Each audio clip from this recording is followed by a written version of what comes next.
So in this particular case, the property is a townhouse, but it has condo ownership. So I had to look for other properties that were of similar style of ownership. So townhouse with condo ownership, okay? And I pulled the comps. And I ran these comps and pulled up, about, a dozen or so, 10 to 12. And I'm going to show you right now, right here, what we found. So I tried to keep it within 2 bedrooms. There's a couple of 3 bedrooms thrown in here, but they're relatively comparable in size, right? And they're all townhouses with condo ownership.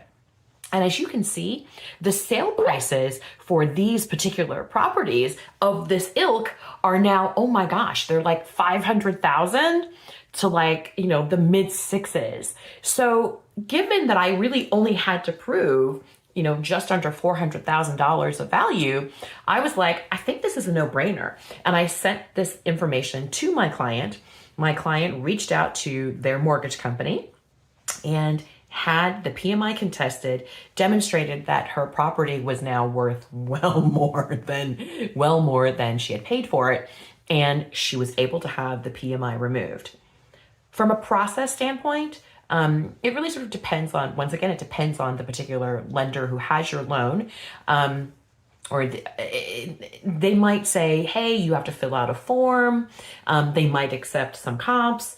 The truth is, most of them are probably going to ask you to pay $150 to have a new BPO, which is a broker pricing option. It's sort of like a version of an appraisal. So they might have to, you might have to pay to send someone out to do a pricing opinion of that particular property. Okay, and in this particular case, they actually didn't even bother because they were so convinced by the comps that they were like, never mind. We don't even need to send out a BPO. But most of the clients that I've been doing this with have had to have the mortgage company send out someone to do a broker pricing opinion. Anyway, so fabulous. At this point, my client is now saving, the PMI, which is $36.70 a month. Listen, for the life of the loan, and this client isn't planning on moving.